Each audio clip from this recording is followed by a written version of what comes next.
आज ही Doubtnut app download करें। Doubtnut पर होगा अब आपके सभी मैथ्स, केमिस्ट्री, फिजिक्स और बायोलॉजी डाउट्स का सफाया। बस अपने क्वेश्चन की फोटो खींचो, उसे क्रॉप करो और तुरंत वीडियो सोल्यूशन पाओ। Download now.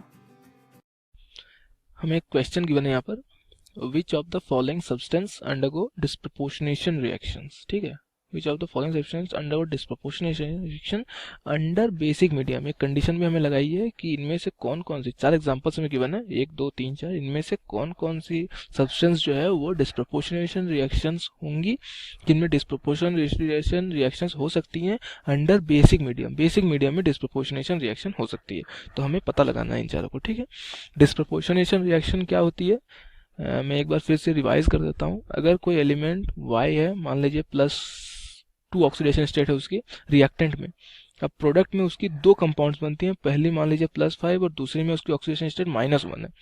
तो इससे क्या पता चल रहा है कि एक बार तो उसकी ऑक्सीडेशन हो रही है, दूसरी बार में उसकी रिडक्शन हो रही है। यानी एक ही कंपाउंड में कोई एलिमेंट एक बार ऑक्सीडाइज्ड हो रहा है और दूसरी बार रिड्यूस्ड हो रहा है, यानी एक बार उसको ऑक्सीडाइज्ड प्रोडक्ट बन रहा है, दूसरी बार उसको रिड्यूस्ड प्रोडक्ट बन रहा है।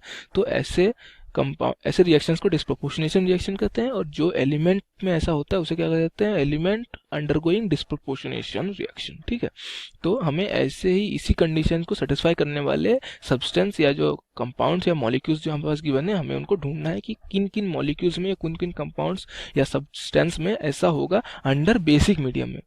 डिस्प्रोपोर्शनेशन रिएक्शन एसिडिक बेसिक दोनों मीडियम में होती है, तो हमें खोजना पड़ेगा कि बेसिक मीडियम में कौन कौन ऐसा होगा।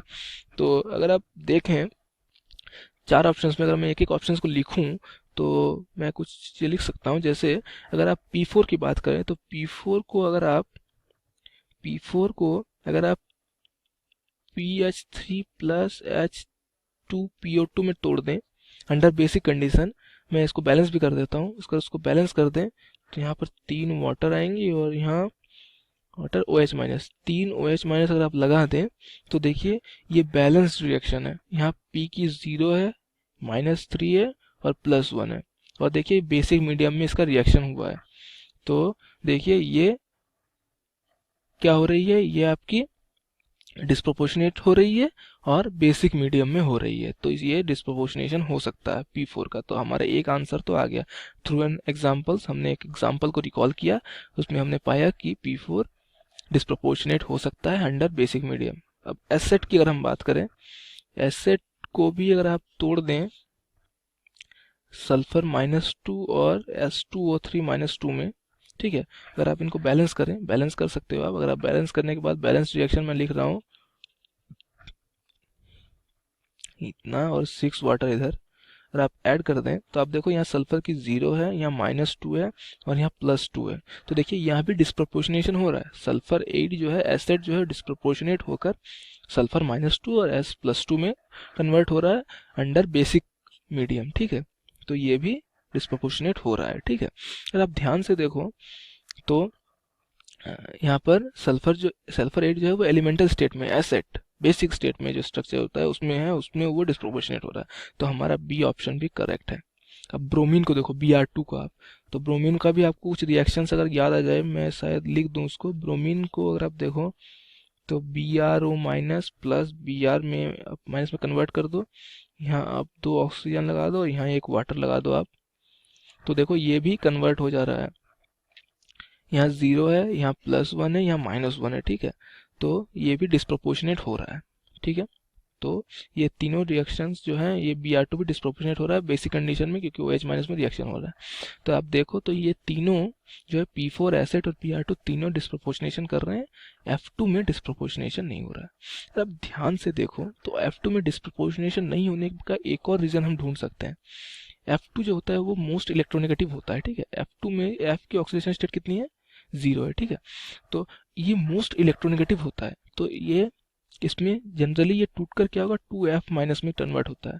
तो F की ऑक्सीडेशन स्टेट -1 और 0, बस यही दो हो सकती है, इसके अलावा और कोई ऑक्सीडेशन स्टेट में F एग्जिस्ट ही नहीं कर सकता। तो हमारे पास जो गिवन कंपाउंड F2 है, F2 में F की ऑक्सीडेशन स्टेट 0 है, तो ये सिर्फ -1 यानी खुद रिड्यूस ही हो सकता है, ये ऑक्सीडाइज तो हो ही नहीं सकता।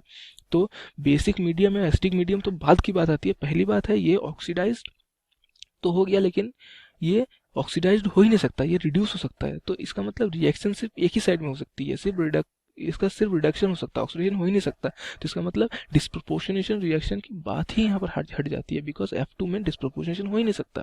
F2 सिर्फ रिड्यूस कर सकता है, ऑक्सीडाइज तो कर ही नहीं सकता। बाकी तीनों कंपाउंड्स अब देखो P4 एसिड और Br2 में P की ऑक्सीडेशन स्टेट जो होती है वो -3 से +5 तक कन्वर्ट होती है, और जो हमारा P4 है उसमें वो 0 है। तो इसका मतलब ये -3 से +5 के बीच का कोई इंटरमीडिएट ऑक्सीडेशन स्टेट है। ये चाहे तो बढ़ भी सकता है, घट भी सकता है, जैसा कि हो रहा है रिएक्शन में भी। ये 0 से +1 में चला गया और 0 से -3 में चला गया, ठीक है। सिमिलरली एसिड में देखो सल्फर की भी ऑक्सीडेशन स्टेट वो -2 से +6 तक होती है। जो हमारा गिवन कंपाउंड है उसमें 0 था, तो 0 से ये +2 में चला गया और 0 से -2 में चला गया, तो ये भी इंटरमीडिएट ऑक्सीडेशन स्टेट में होती है। सिमिलरली ब्रोमीन में अब देखो, ब्रोमीन की ऑक्सीडेशन स्टेट जो होती है वो -1 से +5 तक होती है, BrO3 माइनस, अगर आप याद करो तो इसका मतलब ये भी बढ़ सकता है, घट भी सकता है। तो बढ़ के ये +1 में गया, घट के -1 में गया। तो इसका मतलब क्या हुआ, इन सभी में PH3, P4, S8 या Br2 में क्या होता है, ये ऑक्सीडेशन स्टेट अपने कुछ इंटरमीडिएट मैक्सिमम और मिनिमम के बीच वाली ऑक्सीडेशन स्टेट में एग्जिस्ट कर रही है, जिससे ये इनके पास ऑप्शंस है, या तो ये बढ़ भी सकती है, घट भी सकती है। लेकिन F2 में सीधी सीधी बात है, ये हो ही नहीं सकती। इसमें सिर्फ 2 ही ऑक्सीडेशन स्टेट पॉसिबल है, तो ये डिस्प्रोपोर्शनेट नहीं कर सकता है। क्लास 6 से 12 से लेके नीट, IIT, JEE मेंस और एडवांस के लेवल तक 10 मिलियन से ज्यादा स्टूडेंट्स का भरोसा। आज ही डाउनलोड करें डाउटनेट ऐप या व्हाट्सएप कीजिए अपने डाउट्स 8400 400 400 पर।